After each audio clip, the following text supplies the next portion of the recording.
enfants, tous mes petits chéris d'amour.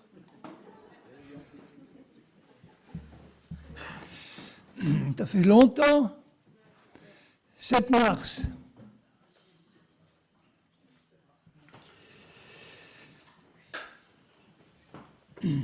Quel bonheur de pouvoir partager cette parole de Dieu avec vous.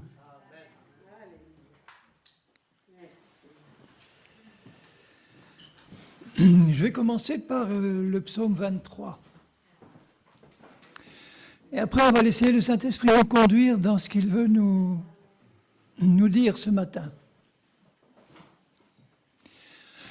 Comme vous le savez, le psaume 23 est entre le psaume 22 et le psaume 24.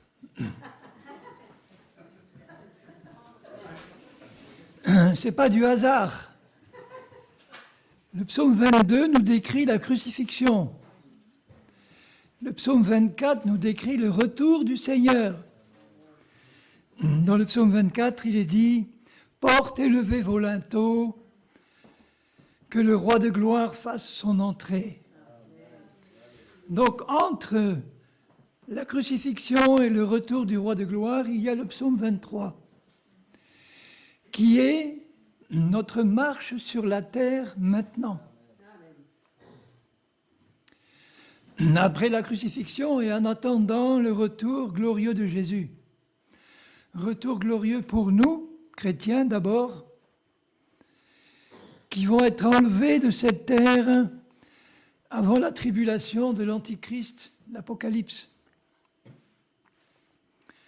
Dieu ne veut pas que son épouse reste sur la terre qui va être jugée sous la colère de Dieu. Nous ne sommes pas destinés à la colère, mais la colère vient sur cette terre.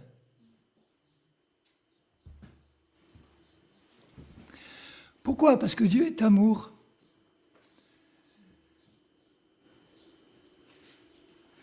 Il est juste. Il ne laissera aucun pécheur impuni. Je veux dire aucun pécheur qui n'a accepté de recevoir celui qui a été puni à notre place, Jésus. Vous savez que nous méritions tous la mort, le jugement, la condamnation. Est-ce que vous connaissez un seul homme qui n'ait jamais péché? Parlons pas des femmes.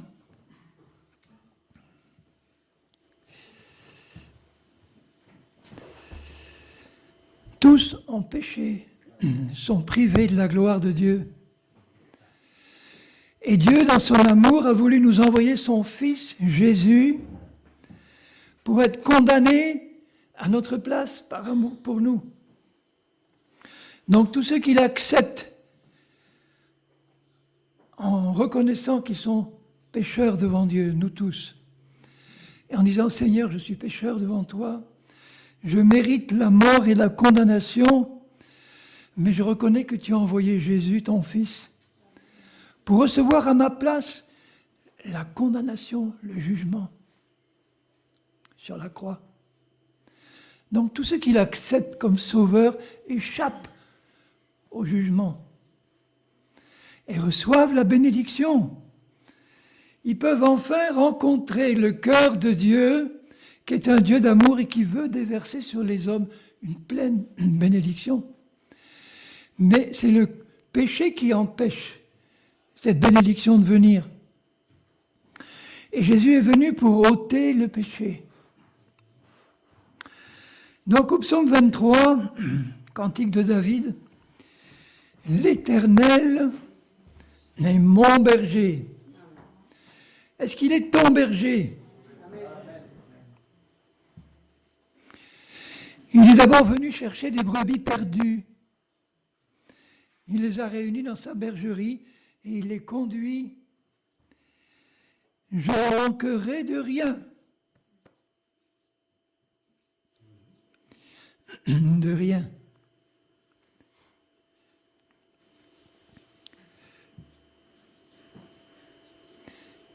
si tu en manques de quelque chose, c'est que tu n'as pas encore reçu de ton bon berger tout ce qu'il veut te donner. Il me fait reposer dans de verts pâturages.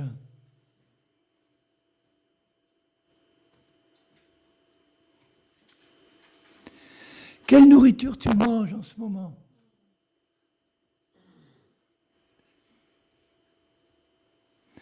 Et il y a beaucoup de nourriture frelatée. Il me dirige auprès des eaux paisibles. Vous voyez le tableau? Des beaux pâturages verdoyants, des eaux paisibles, un troupeau bien gras qui suit son bon berger, qui ne manque de rien, qui vit dans le repos, dans la tranquillité. Est-ce que c'est le cas aujourd'hui de toutes les brebis du Seigneur? Non. Il restaure mon âme.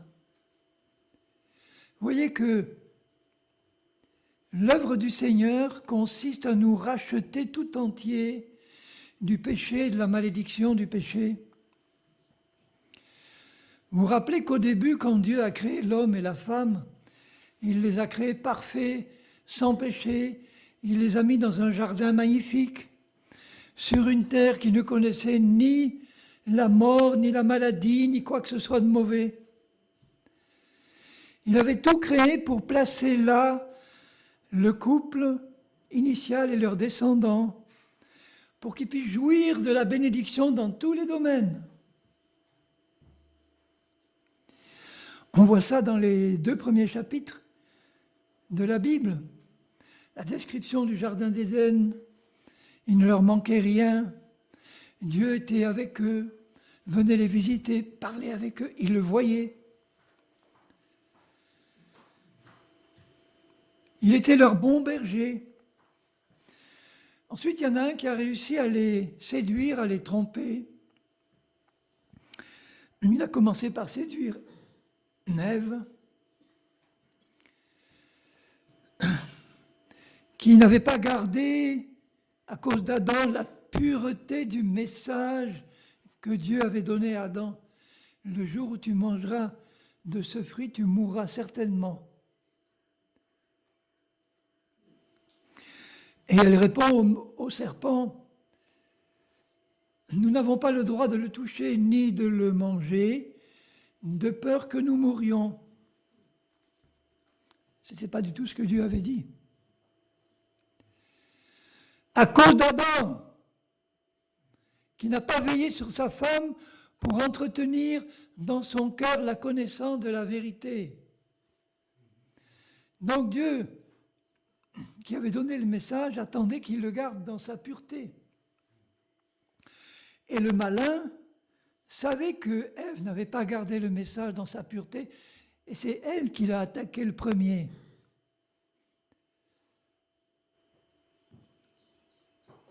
Je pense qu'il aurait parlé à Adam, Adam lui aurait répondu aussitôt, Dieu nous a interdit de le manger, le jour où nous allons le manger, nous allons mourir certainement. Donc il attaque Ève, parce qu'il sait qu'Ève n'a pas gardé la parole de Dieu dans sa pureté. C'est pour ça que Dieu nous a donné sa parole, pour que nous la gardions dans sa pureté, parce que le jour où Satan nous attaque, et il ne manquera pas de le faire, si nous ne lui répondons pas, il est écrit dans la vérité, il prendra l'avantage sur nous. Du coup, il a réussi à tromper Ève, à lui faire manger ce fruit, en lui faisant croire qu'il lui manquait quelque chose dans ce que Dieu avait prévu pour eux. Le jour où vous en mangerez, vous serez comme des dieux. Elle l'a mangée, elle est morte, spirituellement. Elle est morte physiquement 900 ans après. Le temps que la mort qu'elle avait reçue dans son esprit passe dans son âme et dans son corps, il a fallu du temps. Ils étaient dans un tel éclat d'éternité que le péché a mis du temps avant de les consumer entièrement. Son esprit est mort. La mort de notre esprit, ce n'est pas sa disparition, c'est le fait d'être coupé de Dieu, de vivre dans une dimension maintenant où on ne connaît plus Dieu. On n'est plus en relation avec lui, on ne reçoit plus sa vie.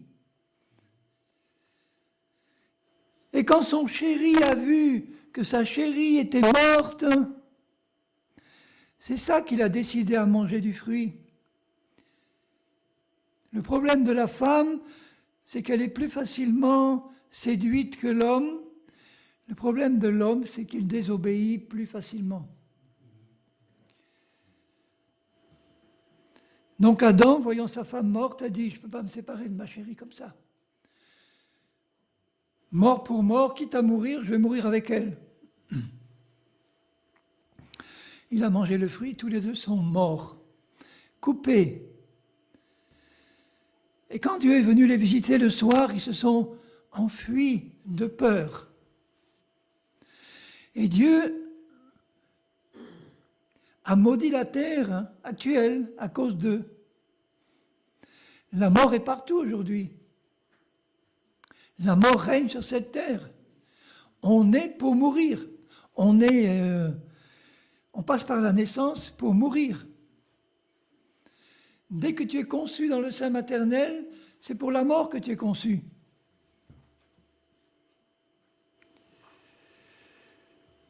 Ce n'est pas le plan parfait de Dieu, ça. Dieu est la vie éternelle. Il voulait leur faire jouir d'une vie éternelle dans le bonheur complet. Le péché a entraîné la mort, la condamnation, la malédiction. Satan est devenu leur maître. Et Satan règne sur ce monde perdu. Ce n'est pas Dieu qui contrôle ce monde, c'est Satan. Le seul moyen d'échapper au contrôle de Satan, c'est de retourner, de revenir au bon berger qui a donné sa vie pour nous arracher au présent siècle mauvais, nous arracher au contrôle de Satan. Donc ils ont tout perdu en péchant. Ils sont morts spirituellement. On voit que le péché commence à rentrer dans leur âme, dans leurs sentiments, dans leurs émotions. Caïn a fini par tuer son frère, par jalousie, par orgueil. On voit que les choses vont en empirant. Et puis ils sont morts physiquement. Et cette mort a été transmise à tous leurs descendants, dont nous faisons partie. Et Jésus est venu pour rétablir toutes choses selon la volonté du Père.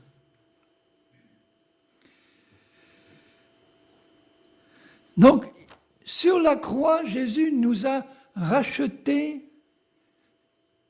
Il nous a rachetés. Il a payé le prix de notre rachat. Nous appartenions au diable, mais il n'a pas versé le prix au diable, il a versé le prix à son Père pour nous racheter. Son sang a coulé pour nous racheter. C'est le prix qu'il a fallu payer. Le sang pur de Jésus a été versé sur la croix pour nous racheter entièrement. Esprit, âme et corps. Puisque nous sommes composés de 3 parties. J'ai eu l'occasion souvent de l'expliquer, mais j'y reviens toujours. Parce que la suite, si vous ne comprenez pas ça, vous n'allez pas comprendre ce que je vais dire. Nous sommes composés d'un esprit, d'une âme et d'un corps. Ton esprit, c'est ton être intérieur invisible, qui a la même forme que ton corps physique. Ton corps physique est la doublure matérielle de ton esprit. Ton esprit est une personne, homme ou femme, entière, avec une tête, des bras, des jambes, des yeux, des oreilles. Et ton corps, c'est l'habillage matériel de cet esprit qui est ta vraie nature. Quand tu es conçu dans le sein maternel, c'est ton père et ta mère qui donnent le corps physique. Les 2 premières cellules forment le corps physique qui contient le péché. Le péché est transmis par le père et la mère dans le corps physique qui transmettent à leurs descendants. Mais qui crée l'esprit que Dieu met dans ce corps physique à sa conception? C'est Dieu. Dans Hébreux 12, il est appelé le Père des esprits. Quand un bébé est conçu, le Père des esprits crée un esprit nouveau qu'il place à l'intérieur de ce corps qui est formé des 2 premières cellules. Ce qui explique qu'un bébé qui meurt, un avorton, qu'un bébé qui est avorté, va directement au paradis, parce que son esprit est pur, il est créé par Dieu. Il n'a pas encore été contaminé par le péché.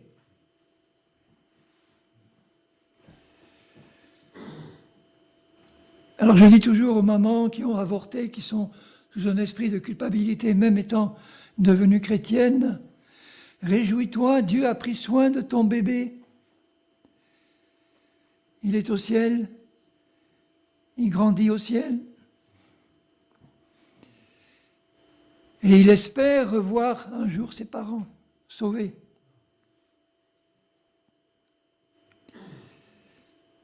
Il est dans la présence de Jésus et il se réjouit. Le ciel est plein de petits-enfants qui n'ont pas encore atteint l'âge adulte.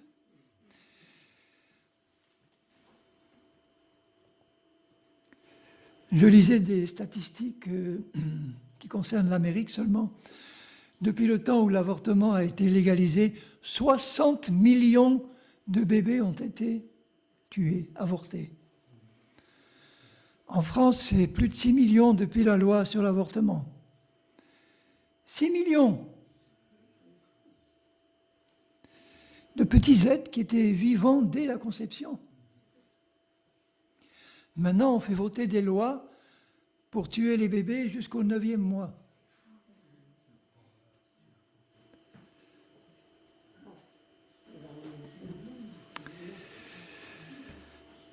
Donc ce bébé-là, quand il naît, il va se développer, et à partir d'un certain âge, il va commencer à pécher consciemment en le sachant. Le péché, c'est la désobéissance consciente. Et là, ça varie selon l'âge, mais entre 5 et 8 ans, mettons, 5 ans pour les plus précoces, dès que ce petit enfant pêche consciemment en le sachant, son esprit tombe dans la mort spirituelle. Nous tous passons par la mort spirituelle. Et là, on a besoin d'être sauvés maintenant. Parce que le seul moyen d'être sauvé, c'est que notre esprit, qui est coupé de Dieu, qui est dans la mort spirituelle, c'est-à-dire contrôlé par Satan, le prince de la mort, doit lui être arraché et doit passer par une nouvelle naissance en Christ. Quelqu'un qui se convertit en écoutant le message de l'Évangile, le message de l'Évangile est tout simple, tous les hommes sont pécheurs, sont tous condamnés à mort, seront tous jugés par un Dieu juste, sauf si tu reconnais devant Dieu ton péché, tu lui dis simplement, oui, je reconnais, j'ai péché. Mais je reconnais que Jésus est mort sur la croix pour moi. Et je le reçois, je l'accepte comme celui qui me sauve maintenant. Là, Dieu prend ton esprit qui était mort, il fait mourir cet esprit mort et il le recrée immédiatement en esprit nouveau.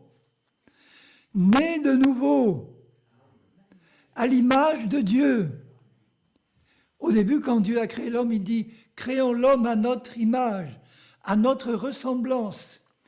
Quand il te recrée, quand tu te tournes vers lui pour l'accepter comme sauveur, il redit « Recréons-le à notre image ». Il recrée ton esprit à l'image de Jésus, dans la sainteté, dans la justice parfaite de Dieu. Tant de chrétiens ne le savent pas. Moi, je l'ai su ça des années après ma conversion. Pourtant, c'était écrit, tu es une nouvelle créature. Tu es une nouvelle créature, on me le disait, j'ai dit oui, c'est une belle image, bon, une belle image. C'est comme si j'étais une nouvelle créature, mais quand je me vois vivre, moi, dans ma vie pratique, je ne vois pas grand-chose de nouveau par rapport à ma vie d'avant. Je me disais ça au début de ma conversion.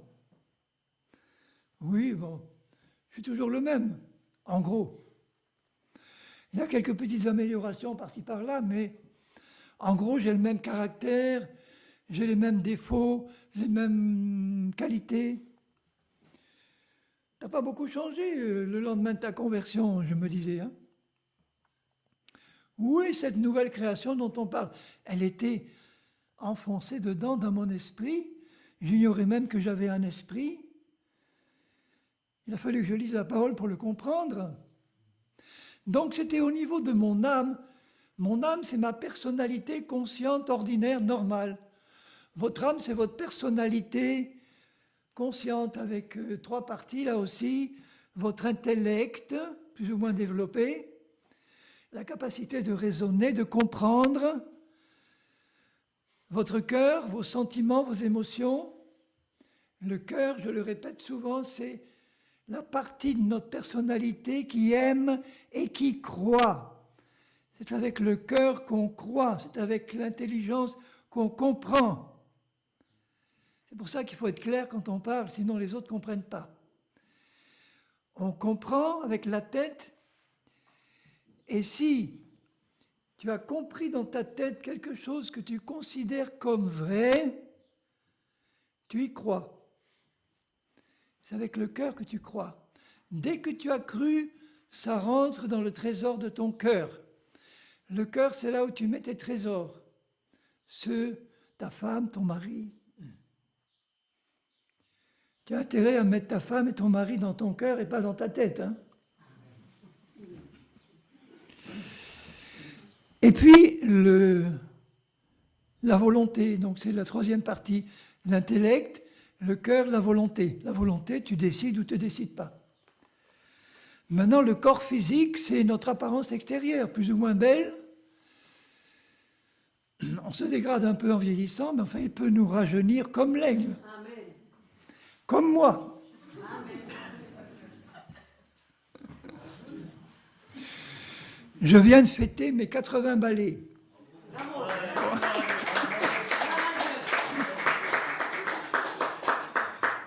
Et je sais que je suis plus jeune que quand j'avais 79 ans. Mais oui. Puis physiquement, je le sens. Bon, c'est en passant. Hein.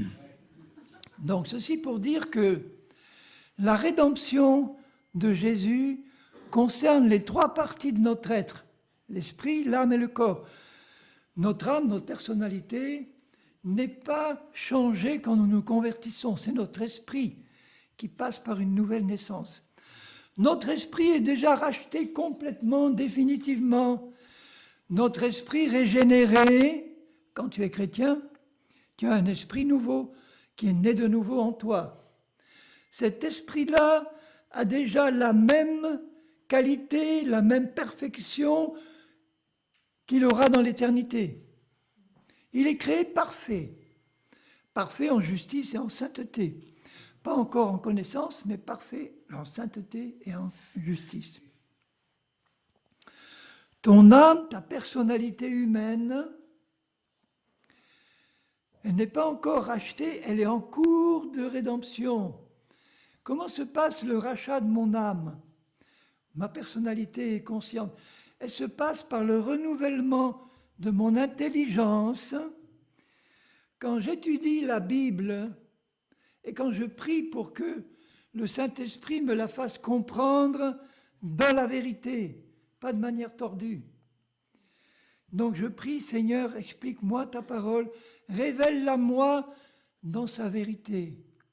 Le Saint-Esprit qui est chargé de me conduire dans toute la vérité me révèle progressivement dans mon intelligence des choses que je ne connaissais pas, qui n'ont rien à voir avec les choses que j'ai ramenées de la connaissance du monde d'avant.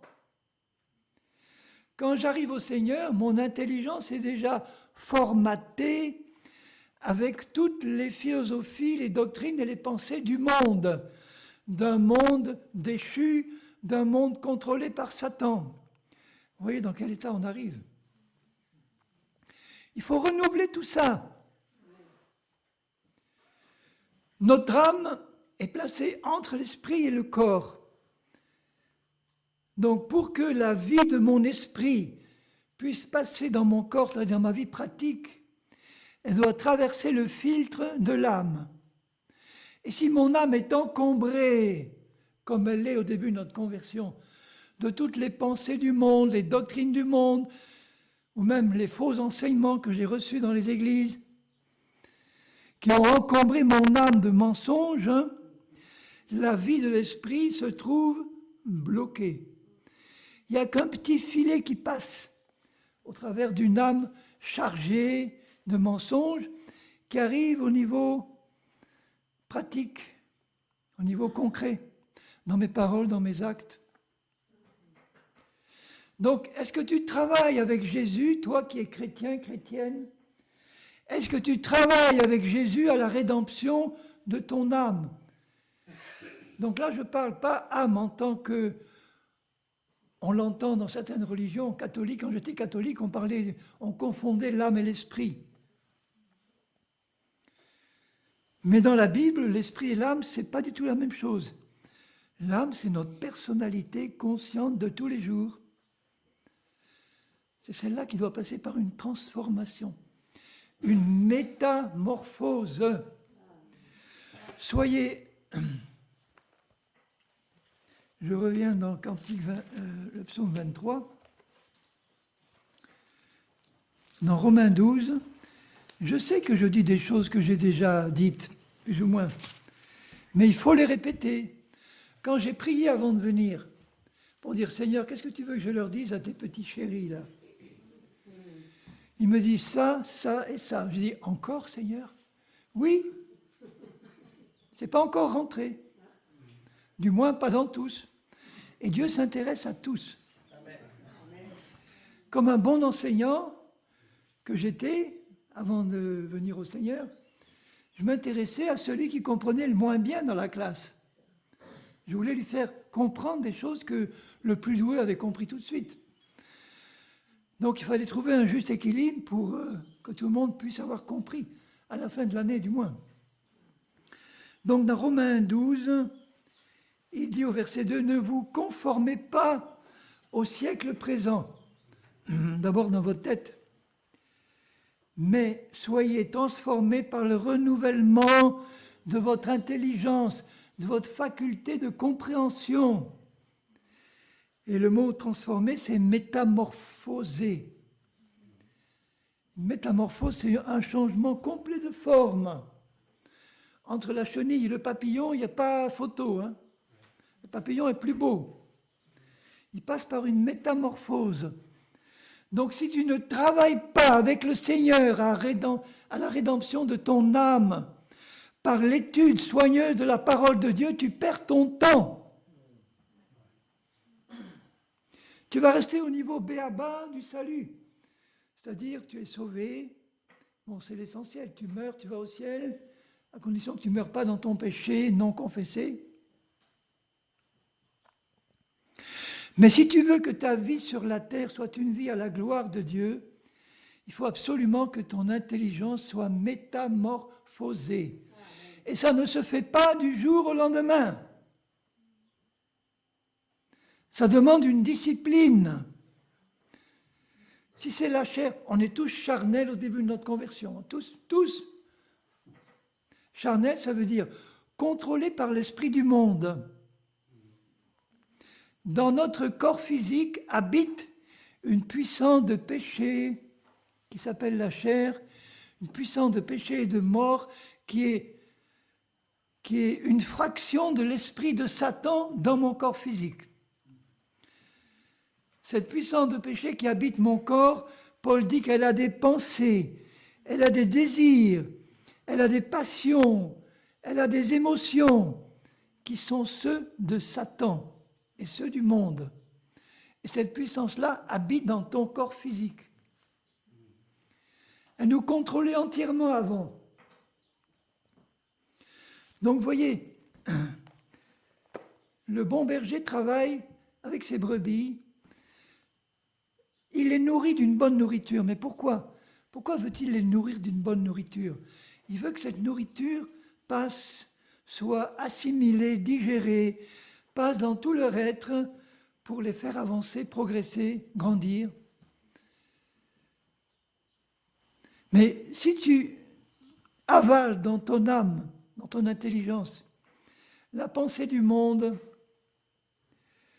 qui se manifeste autour de nous dans tous les domaines possibles, la télé, le cinéma, l'éducation, tout concourt dans le monde à développer l'esprit de Satan pour nous le faire ingérer, pour qu'il continue son contrôle sur nous, y compris les enfants de Dieu. Donc, le bon berger qui voit ça nous dit, est-ce que tu veux travailler avec moi? Je ne peux pas le faire tout seul sans ta coopération. Est-ce que tu veux travailler avec moi à renouveler cet outil merveilleux qui s'appelle ton âme? Mon âme, mes pensées, mes sentiments, mes émotions, ma volonté doivent être un outil au service de mon esprit régénéré. Comme mon corps physique doit être aussi un outil au service de Dieu et de mon esprit, dans lequel Dieu habite. Donc, voyez le tableau, mon esprit à l'intérieur qui est ma vraie nature, ma vraie personne, qui n'a rien à voir avec ma personnalité physique quand celle-ci n'est pas renouvelée. Donc Dieu me demande de découvrir quelle est la vraie personne que tu es quand tu es né de nouveau, quand tu es converti en Christ, pour pouvoir apprendre de lui comment manifester dans la chair, manifester de manière pratique la nouvelle personne que tu es déjà dedans. Jésus habite dans mon esprit régénéré. Mon esprit régénéré a aussi une intelligence, un cœur et une volonté, parce que c'est une personne entière, complète. Moi, dans mon âme, j'ai une intelligence, un cœur et une volonté, mais si mon âme n'est pas renouvelée, renouvelée par la connaissance de la vérité, qui peu à peu élimine de mon âme tous les mensonges qu'il y avait avant, comment voulez-vous que je puisse servir Dieu sur cette terre avec une âme qui n'est pas renouvelée, qui est remplie de mensonges, de fausses doctrines? Vous n'imaginez pas à quel point Satan travaille dans les églises chrétiennes pour leur injecter de plus en plus de fausses doctrines qui vont encombrer leur âme de mensonges pour les rendre inutilisables pour Dieu dans son royaume. Donc tous ces chrétiens-là qui sont charnels à ce moment-là vont s'occuper de tas de choses mondaines, même qui ne sont pas mauvaises en soi. Croix-Rouge, bon, faire le bien, distribuer de la nourriture aux pauvres, bon, c'est pas mauvais en soi. Mais ce n'est pas fondamentalement ça que Dieu nous demande. C'est d'être des témoins de Jésus. Un témoin de Jésus, c'est quelqu'un qui va raconter ce qu'il a vu, ce qu'il a connu personnellement. Sinon, c'est un faux témoin. Mon père était magistrat, il prenait grand soin de vérifier les témoignages, que ce soit des témoignages réels, des témoignages qui ont touché des personnes qui ont vécu, vu des choses, pas entendu parler d'eux. Job à la fin dit, mon oreille avait entendu parler de toi, Dieu. Maintenant, mon œil t'a vu. Maintenant, je te connais. Il ne connaissait pas Dieu, Job. Il avait entendu parler.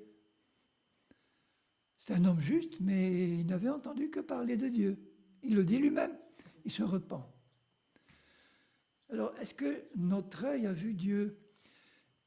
Je ne parle pas de notre œil spirituel. Mon esprit est dans la présence de Dieu. Dieu est dans mon esprit. Mon esprit voit Dieu face à face, Jésus.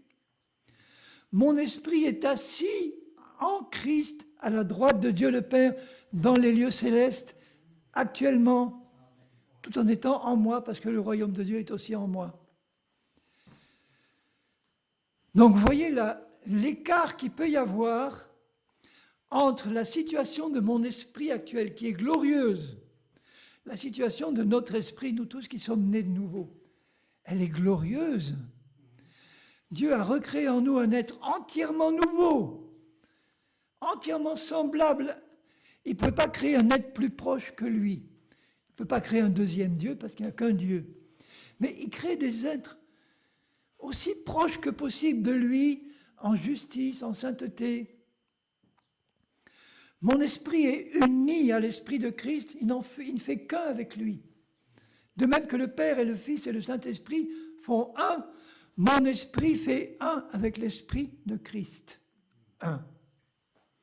Vous voyez là, l'union parfaite qu'il y a entre mon esprit régénéré et Dieu qui habite en moi. Mon esprit est saint comme Dieu, juste comme Dieu, parfait comme Dieu.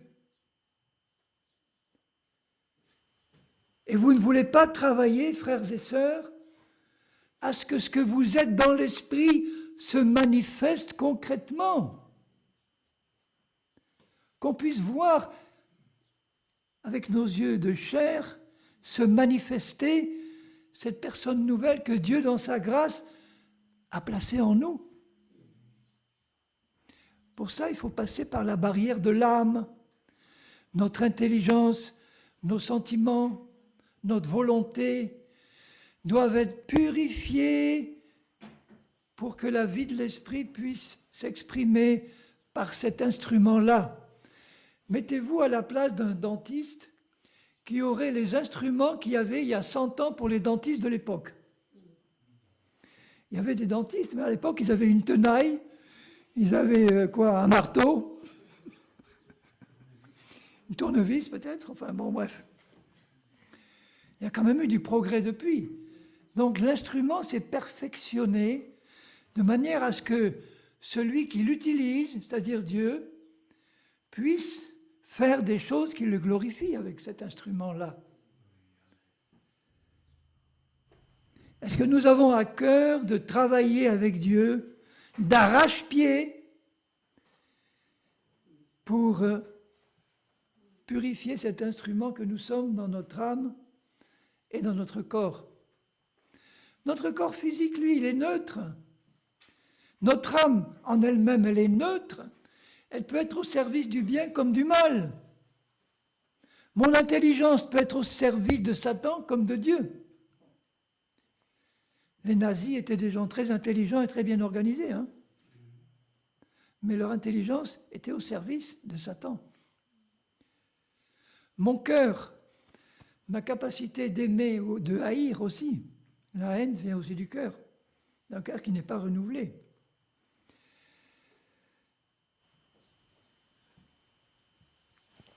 Mon cœur, c'est l'endroit de ma personnalité qui croit. Dieu connaît l'importance, la foi, c'est la capacité de croire. Dieu a donné la capacité de croire à tous les hommes, quels qu'ils soient.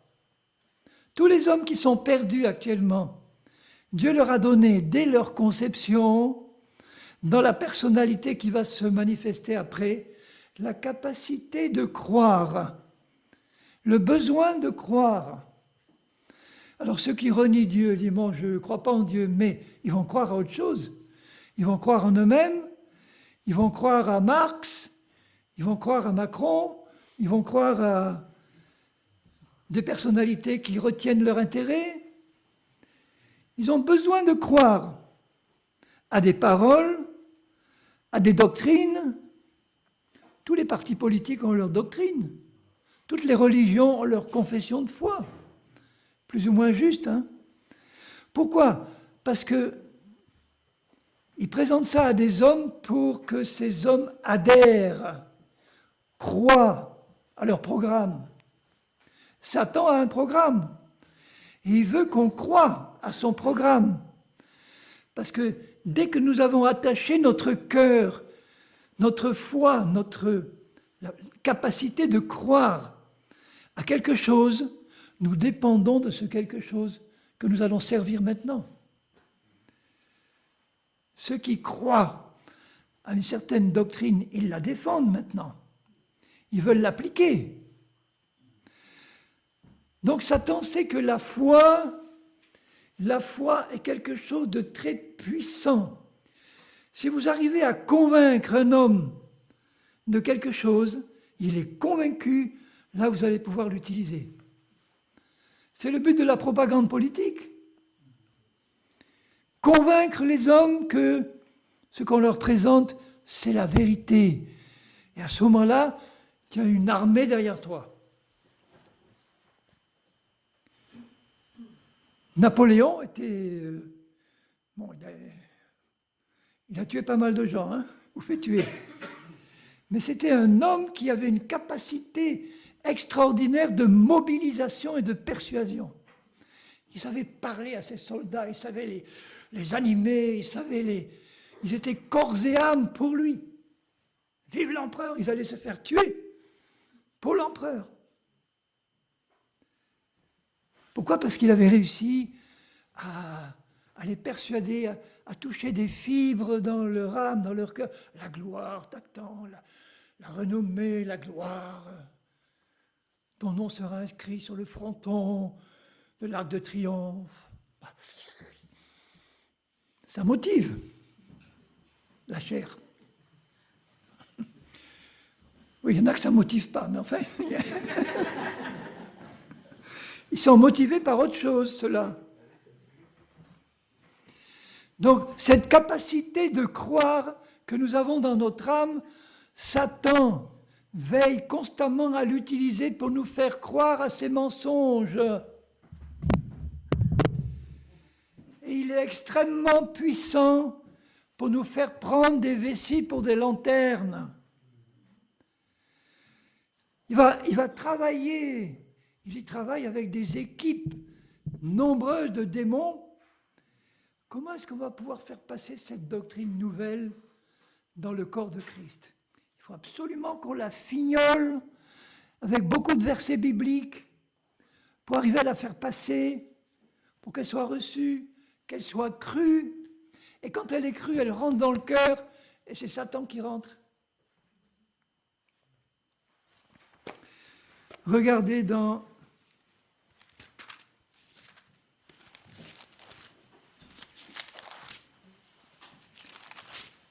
« 1 Timothée 4 », je lis le début, 1 Timothée 4, « L'Esprit de Dieu dit expressément », ça veut dire avec toute certitude, que dans les derniers temps, nous y sommes, quelques-uns, c'est-à-dire la majorité, abandonneront la foi, sous-entendu la foi dans la vérité. Ils ne vont pas abandonner le fait de croire. Parce que quand la Bible parle de foi, c'est sous-entendu la foi en Dieu. La foi dans la vérité, la foi dans la parole. Donc ils vont abandonner la foi dans la vérité de Dieu pour s'attacher à des esprits séducteurs. Vous croyez que l'esprit séducteur, qui est un démon de mensonge, va arriver devant eux en leur disant « Je suis un gros démon de mensonge, suis-moi. Je vais te donner un gros mensonge, crois-le. » Ça ne marchera pas, ça. Des esprits séducteurs et à des doctrines de démons, par l'hypocrisie de faux docteurs. Donc le faux docteur a reçu une fausse doctrine d'un vrai démon et il est persuadé, sauf si c'est un sataniste conscient qui sait que la doctrine est mauvaise et qui la transmet volontairement, mais la plupart du temps, ce sont des gens qui ont été convaincus que la doctrine qu'ils ont reçue est vraie devant Dieu et ils la transmettent. Derrière chaque fausse doctrine, il y a au moins un ou plusieurs démons qui sont attachés. Ceux qui reçoivent la fausse doctrine vont traîner les démons qui l'ont conçue derrière eux. Je ne dis pas qu'ils sont possédés, etc. Non, ils vont traîner leur casserole, leur boulet. Et dans la course qui nous est demandée de faire, si tu fais une course avec des boulets aux pieds, tu ne vas pas aller très loin et très vite.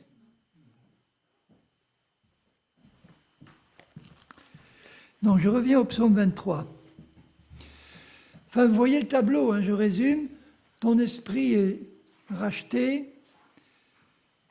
Ton âme est en cours de rachat par le renouvellement de l'esprit, de ton intelligence, et ton corps, lui, il ne sera racheté que le jour de l'enlèvement ou de la résurrection. Il n'est pas encore racheté.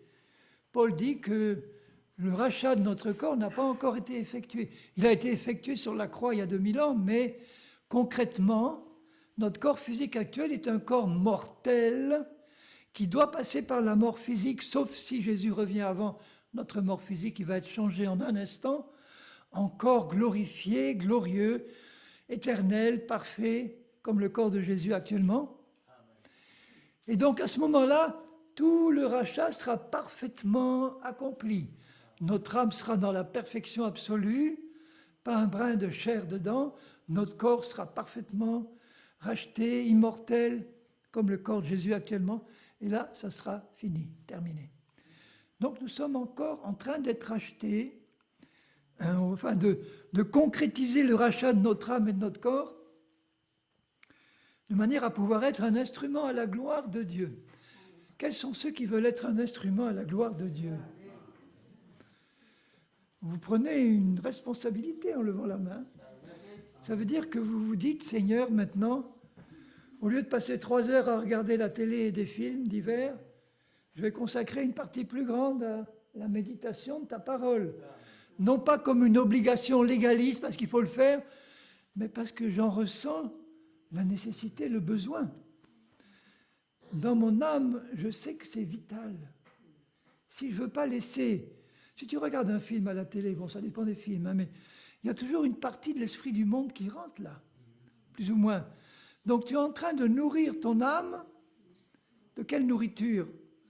D'une nourriture qui vient de l'ennemi, frelatée. Et tu penses que c'est comme ça que ton âme va pouvoir être transformée pour être un instrument entre les mains de Dieu. Mais quelles que soient les activités qu'on peut avoir dans cette... il faut que je puisse discerner si cette activité contribue à mon perfectionnement ou pas. Mon perfectionnement, c'est le renouvellement de mon intelligence pour qu'elle devienne de plus en plus l'intelligence de Christ. La pensée de Dieu, nous l'avons pleine et entière dans notre esprit, mais quelle est la proportion qui est descendue dans ton intelligence humaine? Dans le psaume 23, j'y reviens, au verset 4, « Quand je marche dans la vallée de l'ombre de la mort ». C'est quoi la vallée de l'ombre de la mort? Ce n'est pas le moment de notre mort physique. C'est le monde qui nous entoure là aujourd'hui. Le monde qui nous entoure, nous marchons dans un monde qui est contrôlé par la mort, qui est partout. Nous sommes en train de marcher dans la vallée de l'ombre de la mort.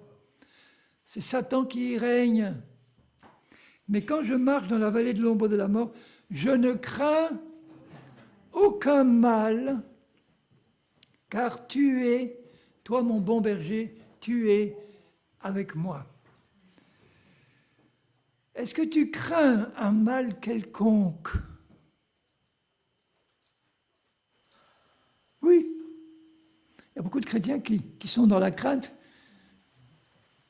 plus ou moins, mais dans la crainte de quelque chose. Dans la crainte qu'il leur arrive un malheur. Dans la crainte qu'il se passe ci, il se passe ça. Dans la crainte de la Covid. Je suis effaré de voir la mentalité des églises chrétiennes par rapport à cette pandémie de Covid. Effaré de voir l'incrédulité, la crainte partout. Ce n'est pas un jugement, je juge personne. J'accepte les points de vue de chacun. Il n'y a pas de condamnation. Mais au début de la vie de l'Église, quand vous voyez dans Acte 5, il est écrit, alors que Jésus était parti déjà, il est dit, on amenait les malades de partout, dans l'Église de Christ, et tous étaient guéris.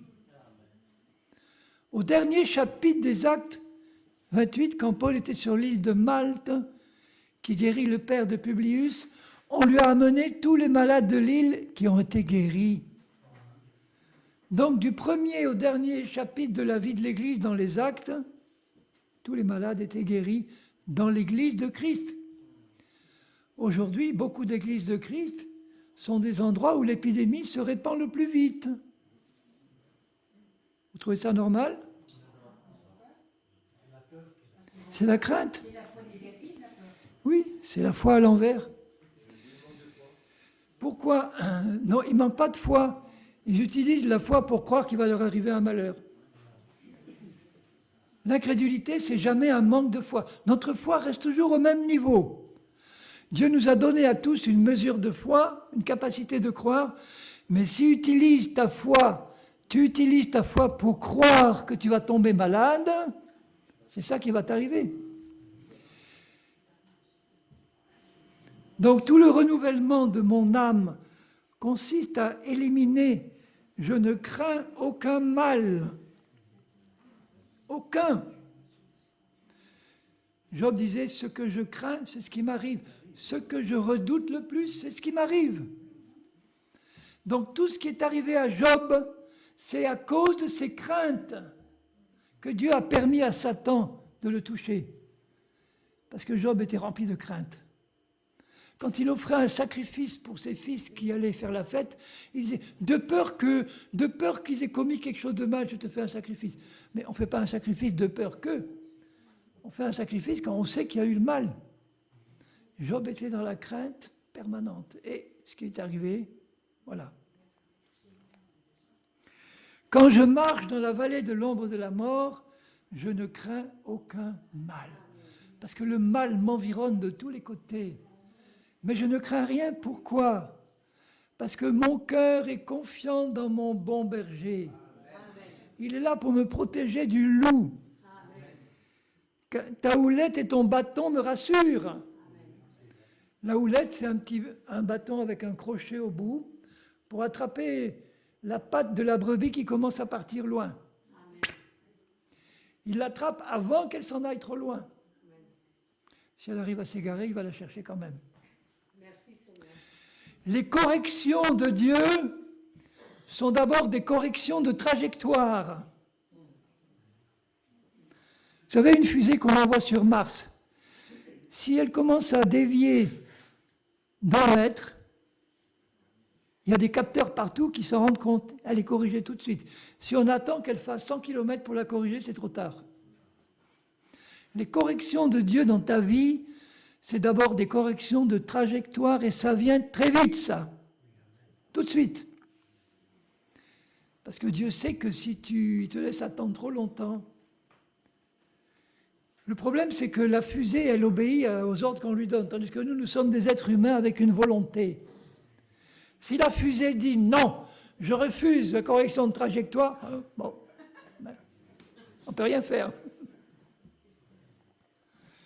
On doit accepter les corrections de Dieu. Merci, Seigneur, corrige-moi avant que j'aille trop loin. Amen. C'est ça, marcher humblement avec son Dieu. Je sais que j'ai besoin de correction de trajectoire, Seigneur. Alors je veux être entre tes mains une fusée docile qui se laisse corriger. Et le bâton, c'est contre le loup ou le voleur. La houlette, c'est pour la brebis qui s'égare. Le bâton, c'est pam, contre l'ennemi. Tu dresses devant moi une table. Je vais être obligé de déborder sur le temps du repas, mais tant pis. Hein. Bon.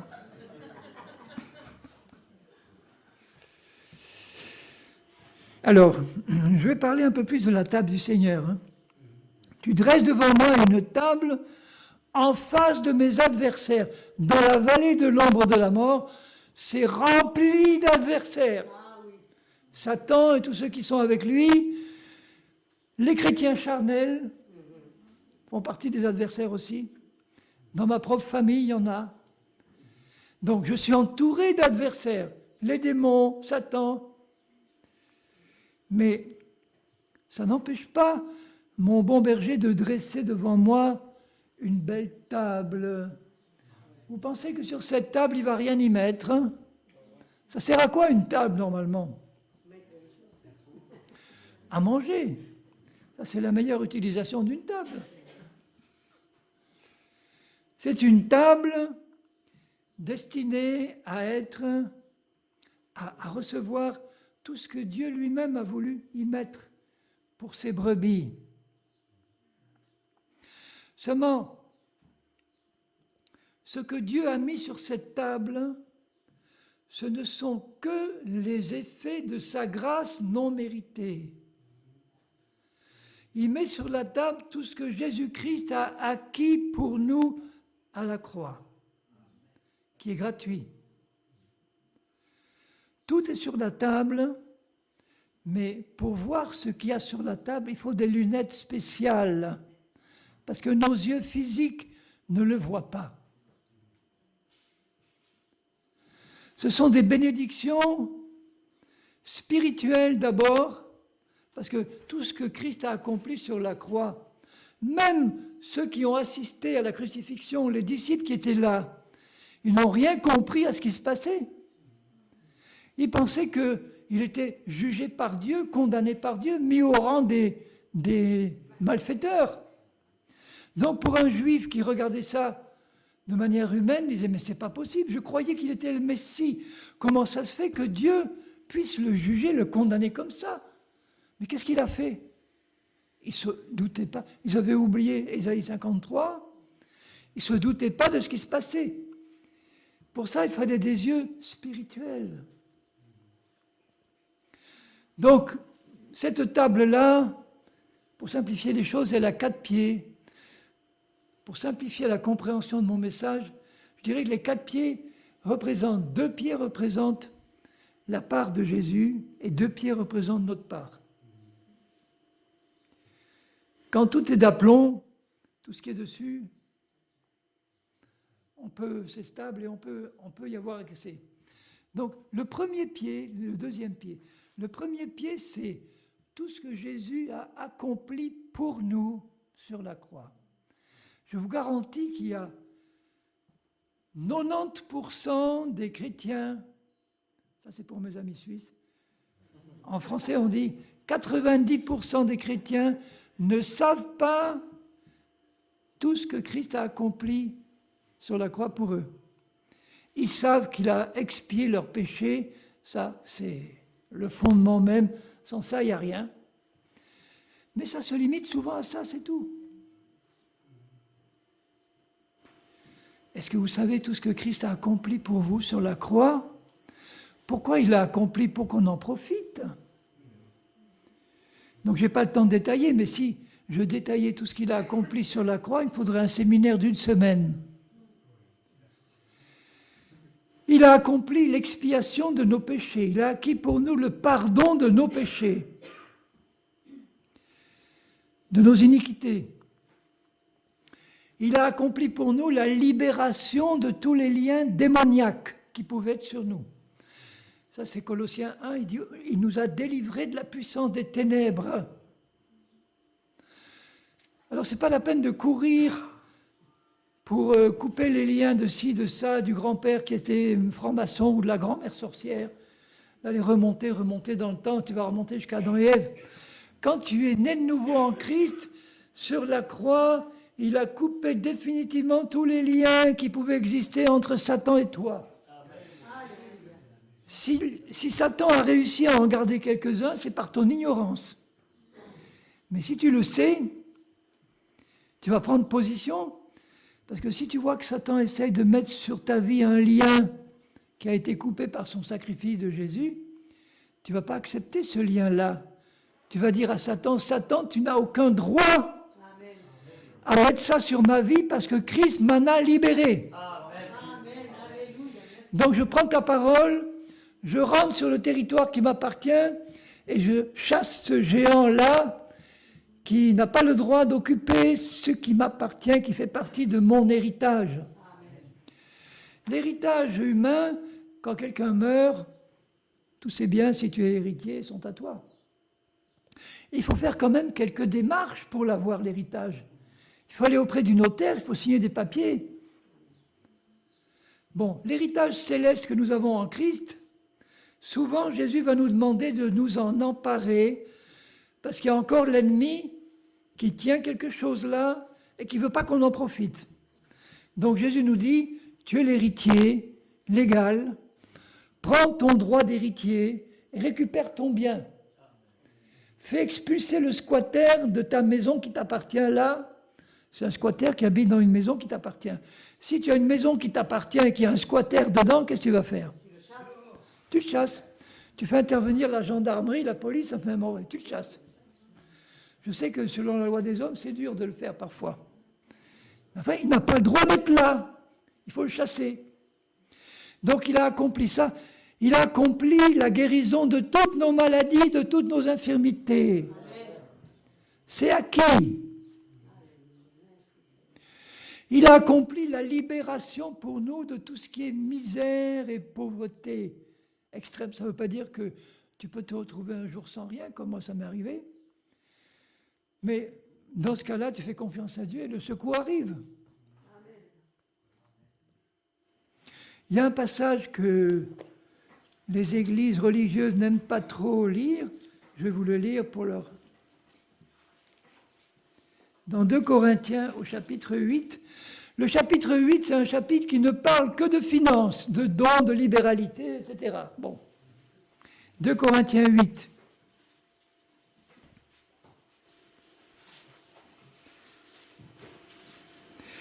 Et puis, Paul est en train d'organiser une collecte pour les chrétiens qui ont besoin. Et puis au verset 8, il leur dit, il vient de dire, faites en sorte que tout soit prêt, quand je serai là, je prendrai les collectes et j'irai les distribuer. Je ne dis pas cela, verset 8, pour donner un ordre, mais pour éprouver par le zèle des autres la sincérité de votre charité, qui se traduit par des dons financiers, matériels. Car vous connaissez la grâce de notre Seigneur Jésus-Christ qui, pour vous, s'est fait pauvre, de riche qu'il était, afin que par sa pauvreté vous soyez enrichis. Il parle d'argent. Ah mais alors, frère Henri, tu commences à prêcher la prospérité? Non. Mais le contexte, là, ne parle pas d'enrichissement spirituel, qui existe aussi. Tout le chapitre parle de libéralité, de dons, d'argent, de biens. Alors, quand je lis que Christ, de riche qu'il était, s'est fait pauvre pour que par sa pauvreté, nous soyons enrichis, c'est qu'il veut nous faire prospérer à tous égards. C'est-à-dire nous faire éviter la misère, le chômage prolongé, le fait de... Oui, les maladies, les infirmités, mais la misère a été financière. Jésus nous en a racheté. Pourquoi veut-il nous faire prospérer? Pour donner aux autres ce qu'il nous donne. Si j'avais 4 millions d'euros aujourd'hui, dans un mois, il n'en resterait pas grand-chose. J'aurais distribué ça. Montre-moi à qui je peux le donner. Un petit peu à ma femme, à mes enfants. Bon, mais je dirais, montre-moi. Il y a plus de plaisir à donner qu'à recevoir. Je serais heureux de dire, montre-moi, Seigneur, il y a un frère qui n'arrive pas à payer sa maison. Tiens, frère, 300 000 euros. Il y a celui-là et sa voiture et les KO, il n'a pas les moyens. Tiens, voilà, 40 000 euros pour une belle voiture. Tiens, voilà, ça. Quelle joie j'aurai. Alors le jour où vous apprenez que j'ai 4 millions d'euros... On va taper.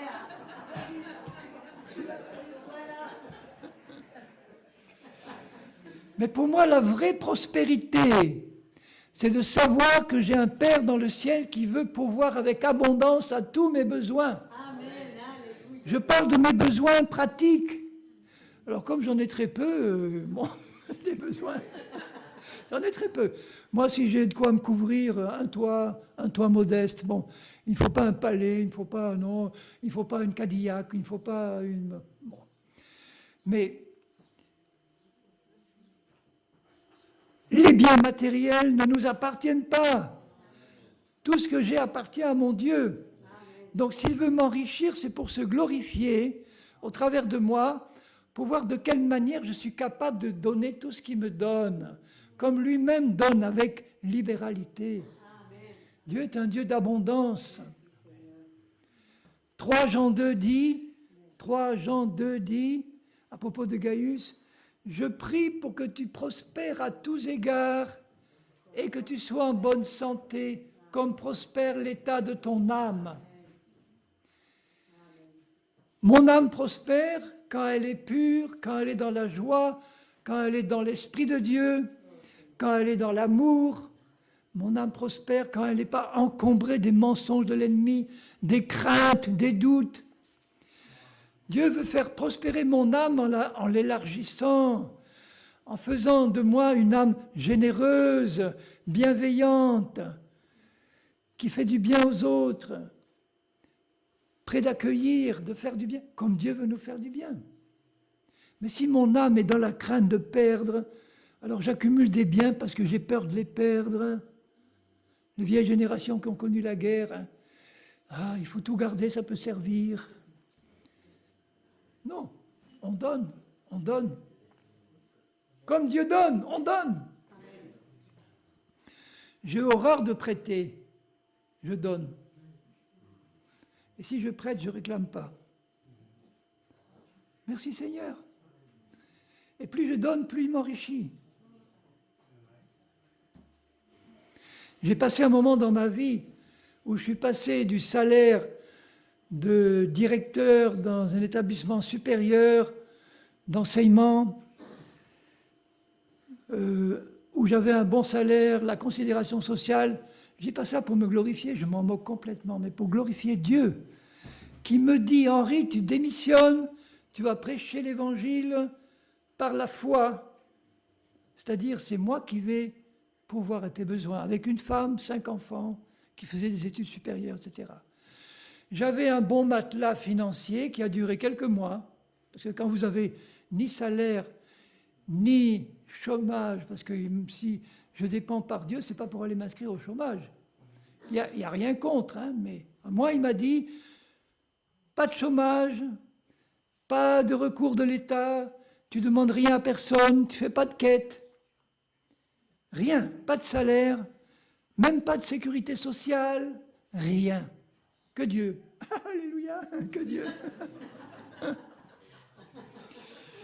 Mais quand le matelas a fondu,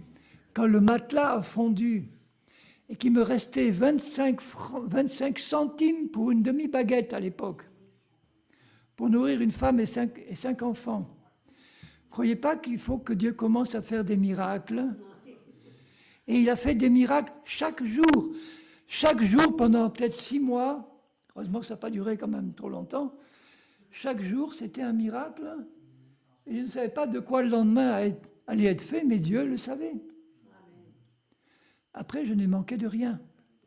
Il m'a donné un terrain, une maison, 2 chalets, sur le même terrain, des petits chalets de 6 mètres sur 4. Enfin, bon, c'est vrai. Une voiture, tout gratuit. Quand je suis allé 6 fois en Amérique du Sud, à chaque fois, tout était payé d'avance par Dieu. Sans demander rien, par Dieu qui se servait de quelqu'un. Ce n'est pas descendu comme ça par un petit parachute. Hein. Il se servait de gens que parfois je n'ai jamais connus, à qui Dieu parlait en disant « Sors ton carnet de chèques, envoie un chèque à cet homme-là. » Donc j'ouvre le... Hein, tiens, je ne connais pas. Voilà. À la gloire de Dieu. Merci Seigneur. Merci Seigneur. Amen. Pourquoi ? Parce que j'ai un Père dans mon ciel qui a promis de pourvoir. Même si on a été éprouvé pendant quelques mois, parce que ma femme et mes enfants n'étaient pas comme moi, aucune inquiétude. Dieu m'a dit, je pourvoirai. Est-ce qu'on va payer le salaire ? Est-ce qu'on va payer le loyer en fin de mois ? On est au 30. Et le 31, il faut payer le loyer, on n'a rien. Eh bien, le 31, il y avait. Merci Jésus, alléluia, merci Seigneur. Donc c'est ça la vraie prospérité. Si j'avais besoin demain pour le service de Dieu d'1 million d'euros, je les aurais.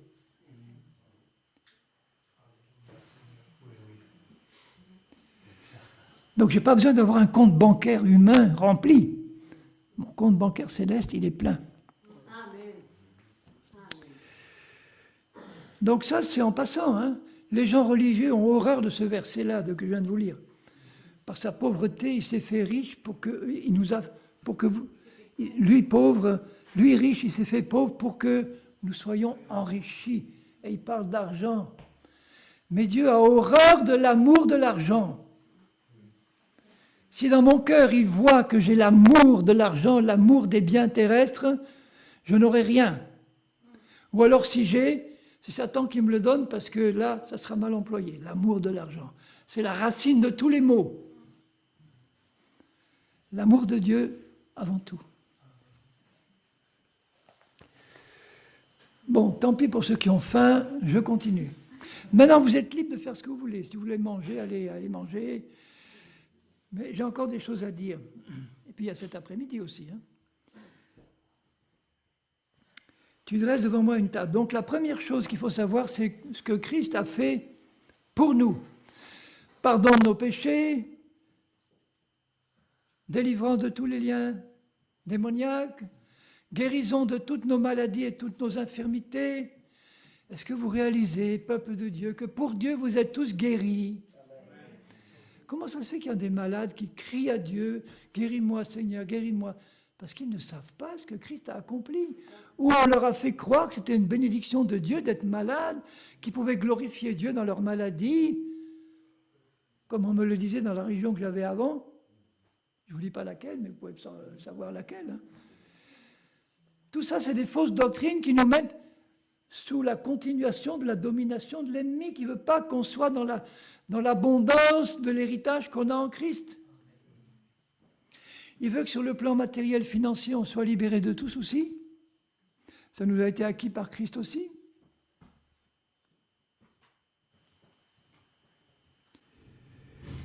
Il veut la bénédiction pour ma famille. Il veut que je sois sauvé, moi et toute ma maison. Amen. Il ne va pas le faire contre la volonté des membres de ma famille, mais il va les persuader parce que je crois en la parole de mon Dieu. Si je crois qu'il va sauver les membres de ma famille, c'est parce que j'ai des promesses. Ce n'est pas une foi qui s'appuie sur rien. Pour que je voie Dieu agir dans ma vie, il faut que je connaisse ce que Christ a accompli pour moi, qui fait partie de mon héritage. Et à ce moment-là, je peux soit m'en emparer avec reconnaissance, merci Seigneur. Mes yeux se sont ouverts sur la table que tu as dressée devant moi. Je vois ce que tu y as mis pour que je le prenne. Je me sers avec reconnaissance. Je te dis merci Seigneur, mais je me sers. Donc l'étape la moins bonne, c'est de prier Dieu pour qu'il nous donne ce dont j'ai besoin, mais je prie avec foi à ce moment-là, en croyant qu'il m'entend et qu'il m'exauce quand je le demande selon sa volonté. Je dois croire qu'il m'entend et qu'il me donne quand je prie ce que j'ai demandé. Mais ça, ce n'est pas encore la meilleure chose. La meilleure chose, c'est d'ouvrir les yeux spirituels sur ce que Christ a accompli pour nous à la croix, qui est disponible en permanence, et me servir selon mes besoins, en disant merci Seigneur. Je prends l'exemple du pardon des péchés. Quand on est chrétien, une fois qu'on est chrétien, il peut nous arriver de pécher. Souvent même. Et Jean nous dit dans la première épître, chapitre 1, verset 9, « Si nous confessons nos péchés, il est fidèle et juste pour nous les pardonner et pour nous purifier de toute iniquité. » Pas seulement dire « je te pardonne », mais nous purifier entièrement de toute souillure. C'est un verbe qui est au présent permanent en grec. C'est un temps qui n'existe pas en français. Au présent permanent. Il nous purifie en permanence de tout péché, à condition que je le confesse. Le confesser, ça ne veut pas dire me mettre à genoux devant Dieu en disant « Seigneur, je confesse que j'ai péché, je te demande pardon. » Confesser, ça veut dire en grec être d'accord avec ce que Dieu dit. Le Saint-Esprit me dit là tu as mal fait. Tu as mal dit, tu as mal fait. Il me persuade et je le reconnais devant Dieu. Seigneur, j'ai mal fait là. Seigneur, là, j'ai fait quelque chose qui n'était pas bien. Je n'ai même pas besoin de demander pardon à Dieu. Le fait de le reconnaître vaut demande de pardon. Vous comprenez ce que je veux dire? Quand le fils prodigue, là, qui était là avec ses cochons en train de les garder, revient sur lui-même et dit « Ah, il faut que je revienne à mon père. » Voilà ce que je vais lui dire. « Mon père, j'ai péché contre le ciel et contre toi. Je ne suis pas digne d'être appelé ton fils. Fais de moi comme l'un de tes mercenaires, de tes serviteurs. » Il ne dit pas « Je te demande pardon pour ce que j'ai fait. » Il dit « Je reconnais devant toi que j'ai péché contre toi. » Et le père, il lui ouvre les bras. Il avait pardonné d'avance. Hein. Il est important de reconnaître devant Dieu le mal qu'on a pu faire.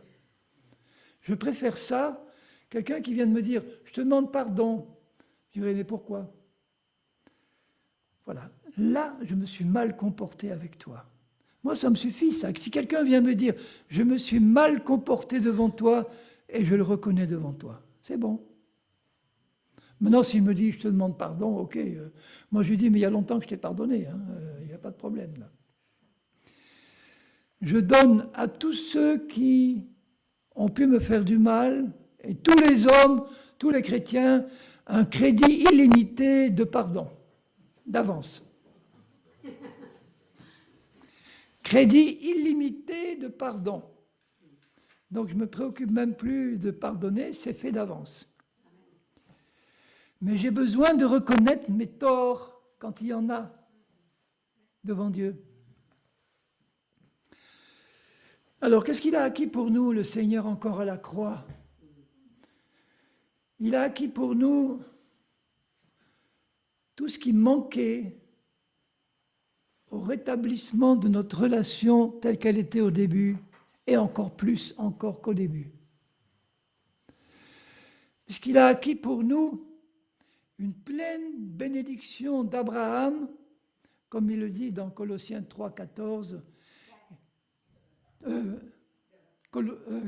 Galates 3, 14 et 15, ou 13 et 14, il dit « Christ nous a rachetés de la malédiction de la loi, étant devenu malédiction pour nous, afin que la bénédiction d'Abraham s'accomplisse pour les païens, pour nous tous, en Christ. » Donc si Christ a pris la malédiction qui était sur nous, et qu'il est devenu malédiction à notre place, c'est pour que Dieu puisse déverser sur nous la bénédiction d'Abraham, et il ajoute, et que nous recevions le Saint-Esprit qui avait été promis, que nous le recevions par la foi.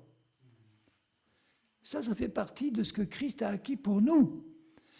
D'avoir le Saint-Esprit de Dieu en permanence en nous. Abraham ne l'avait pas. Adam ne l'avait pas. Nous l'avons en Christ. Christ en nous, l'espérance de la gloire. Mais si nous savions que nous n'oublions pas, écoutez bien ça, écoutez bien, vous tous qui avez les oreilles un peu bouchées, je ne parle pas à vous, je parle à ceux qui vont écouter le message. Si nous n'oublions pas 24 heures sur 24, 365 jours de l'année, que le Père, le Fils et le Saint-Esprit demeurent en permanence en nous, de quoi aurions-nous peur? Je ne crains aucun mal. Il dit ça parce que David avait le bon berger avec lui. Nous, nous l'avons en nous, en permanence. Donc, si je n'oublie pas que Dieu est en moi, avec moi et pour moi tout le temps, je n'aurai jamais de crainte. Dès que je rencontre un problème au bureau, à l'usine, à l'école, à la maison, j'ai Jésus en moi et je prends l'habitude de lui parler tout de suite. Jésus, il y a ça. Jésus, il y a ça. Qu'est-ce que je peux faire? Donne-moi ton avis. Où est-ce qu'on va maintenant? Et apprendre à reconnaître comment Dieu me dirige dans sa solution à lui.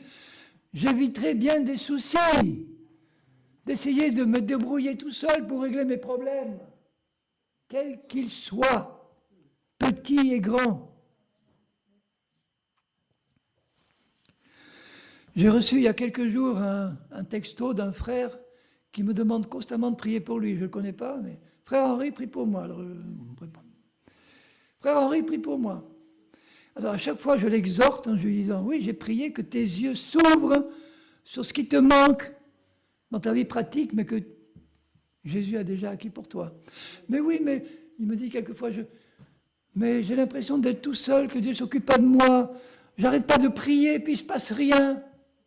Moi, je lui dis, mais s'il ne se passe rien, c'est que tu ne crois pas que Dieu a entendu ta prière, bourrique.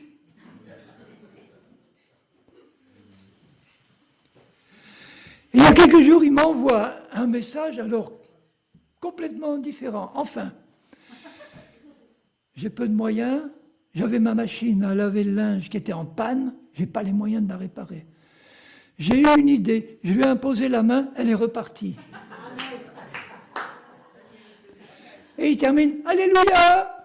Alors moi j'ajoute, je lui réponds, si Dieu est capable de s'occuper de ta machine, tu ne crois pas qu'il va s'occuper de toi? Ça a changé quelque chose dans sa vie.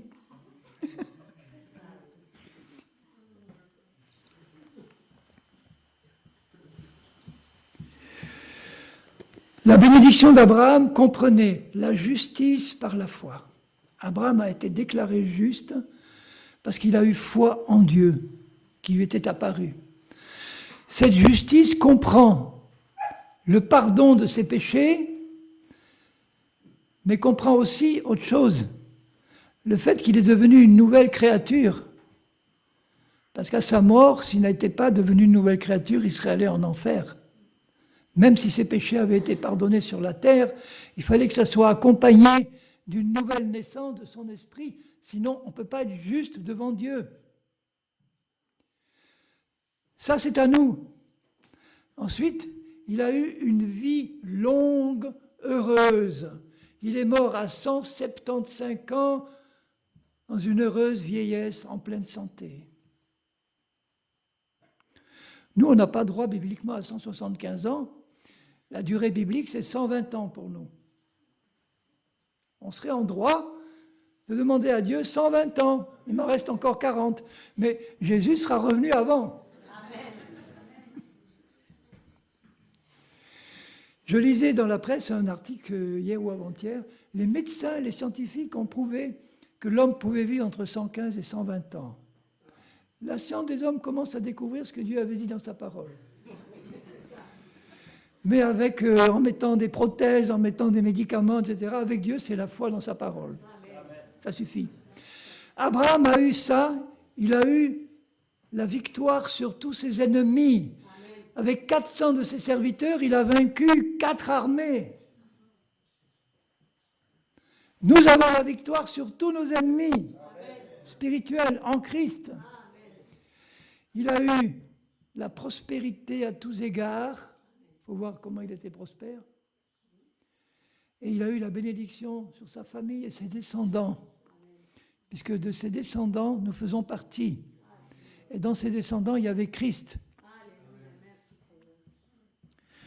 Seigneur, est-ce qu'il faut les lâcher maintenant sur leur sandwich ou il faut que je continue? Et le Saint-Esprit me dit, continue. Donc je continue. Mais 5 minutes.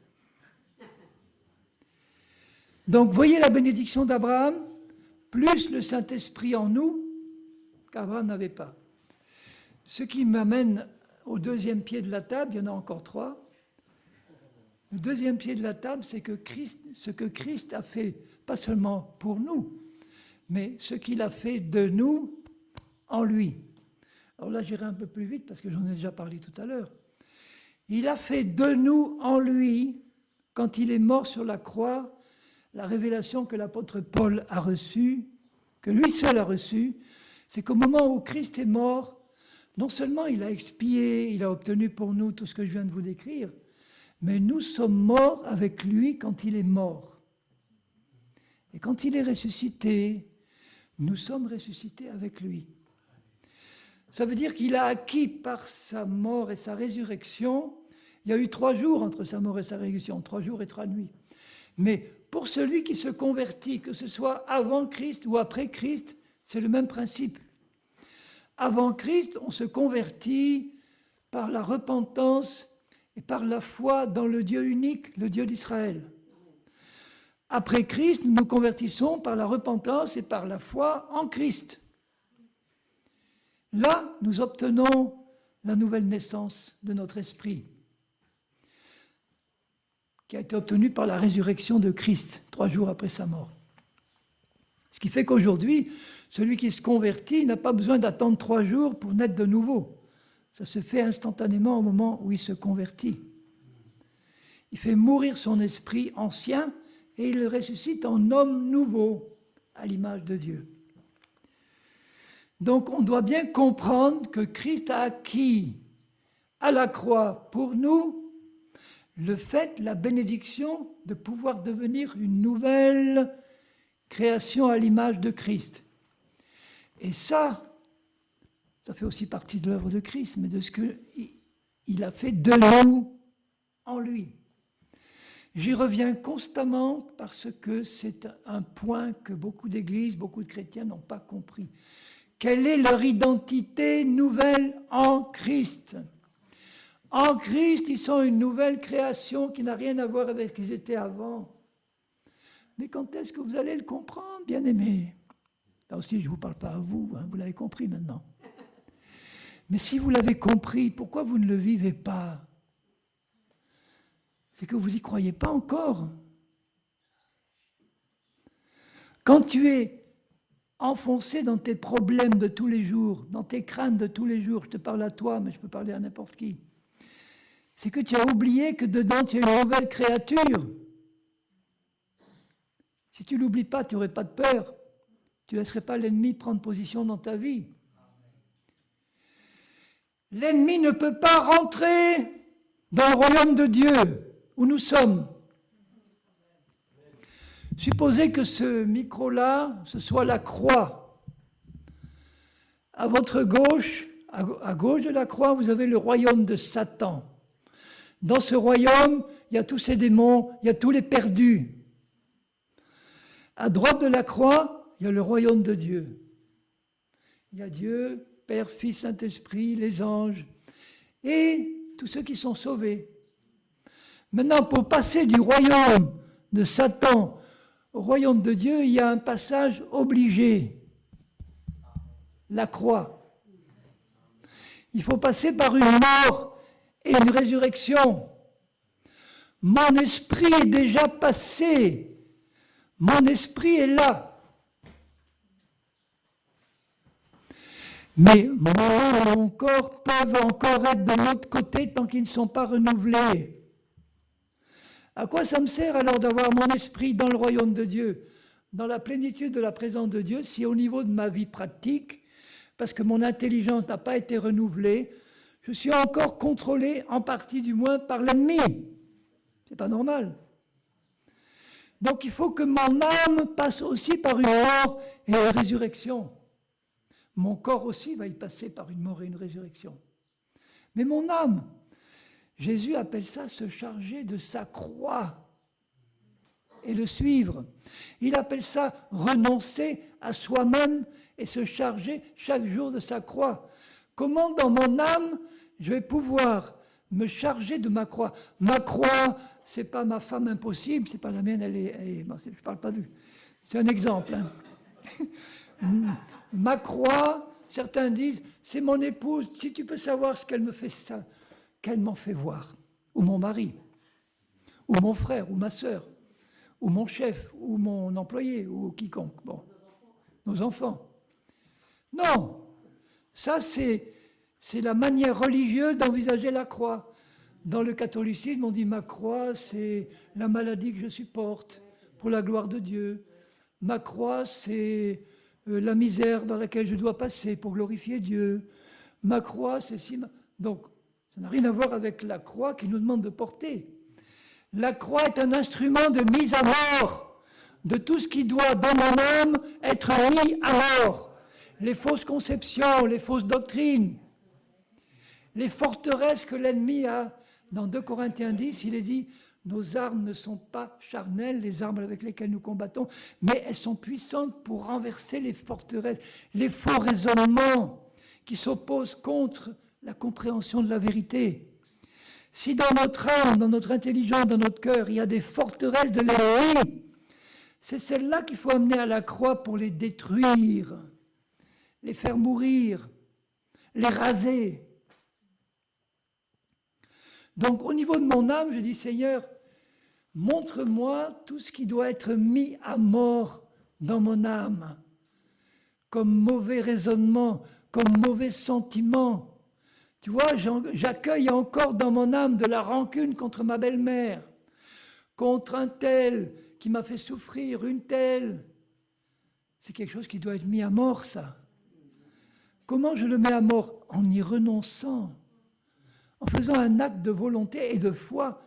Je décide de pardonner, je décide de renoncer, je décide avec le Seigneur de nettoyer mon âme de tout ce qui est impur comme sentiment, pensée. Et ça coûte parfois. J'ai rencontré des gens qui me disent, moi je ne pardonnerai jamais à un tel, si tu savais ce qu'il m'a fait, mon mari qui est parti là, si tu savais, il m'a violé, il est parti avec une autre femme, il m'en a fait voir de ci, de ça, je ne lui pardonnerai jamais. Moi, je suis obligé de lui dire, si tu ne pardonnes pas, tu ne seras pas pardonné par Dieu. Tu finiras en enfer. Parce que si tu n'as pas compris à quel point toi, tu avais été pardonné, c'est ton péché qui a amené Christ à la croix et le mien. Donc, il t'a pardonné. Quelque chose qui a amené Christ à la croix.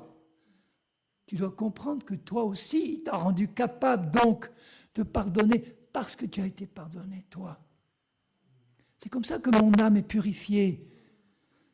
Quand il me dit, renonce à toi-même, ce n'est pas mon nouveau moi en Christ auquel je dois renoncer. C'est la personnalité que j'ai encore fixée dans ma tête et qui ne correspond pas à la vraie personne que je suis. C'est ça, renoncer à moi. Et ce sont ceux qui sont les propres justes qui ont le plus de mal à renoncer à leur personne. C'était mon cas. J'étais tellement rempli à mes yeux de qualité dans tous les domaines. J'ai tout réussi, je suis allé au plus haut. Dans mes études, j'étais en Afrique, j'étais conseiller ministériel à 25 ans. Vous voyez l'orgueil qu'on peut en tirer. Hein. Du futur président de la République locale. Bon, c'était un pays d'Afrique, bon, ça n'a rien à voir avec la France, d'accord, ok, mais enfin, vous êtes conseiller du futur président de la République, quand même, il y a de quoi se glorifier. Hein. Donc, à mes yeux, il n'y avait pas grand-chose à changer en moi quand je me suis converti. Hein. J'étais pratiquement sans défaut, moi. Que les petits.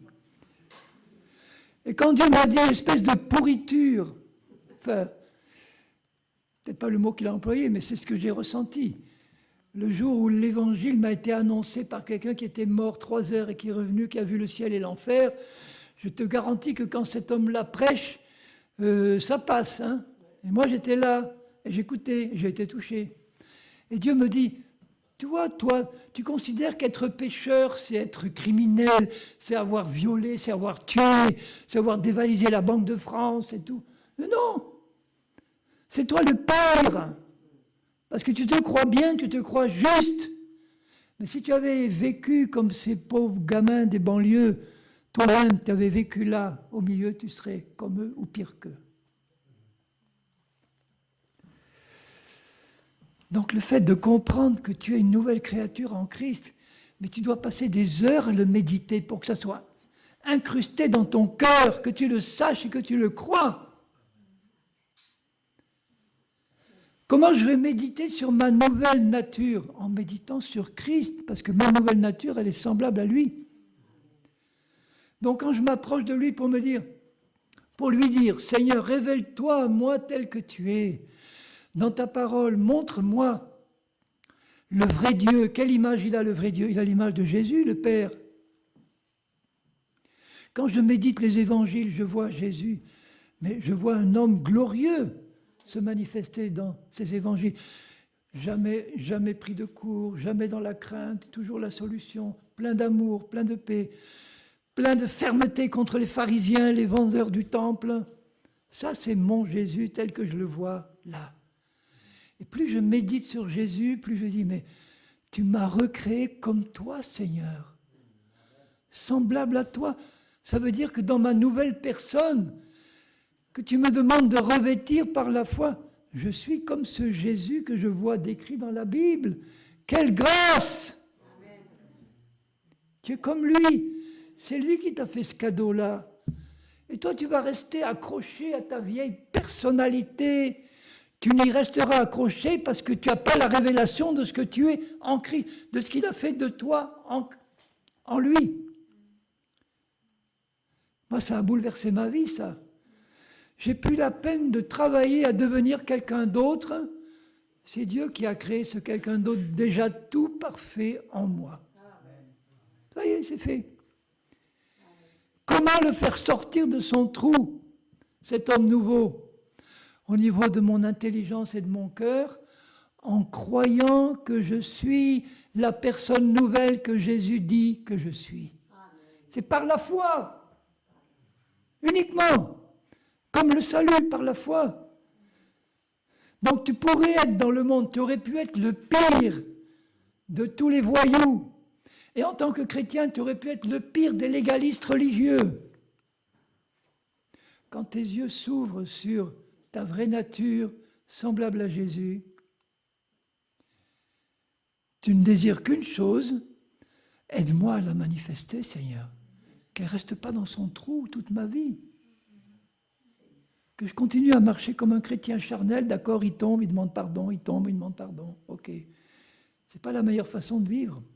C'est manifester ce qu'il a mis dedans comme trésor. Par la foi. Pour ça, il faut que je le sache et que je le croie.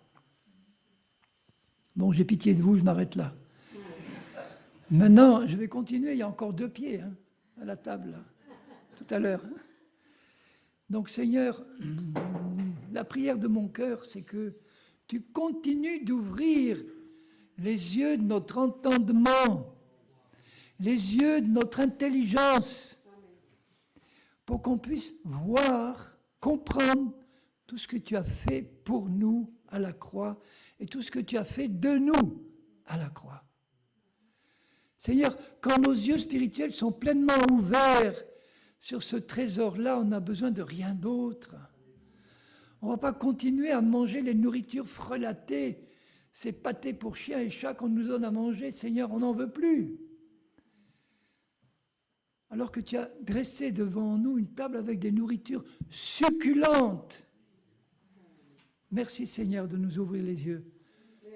Et merci parce que tu as tout accompli pour nous. Amen, amen. Bon.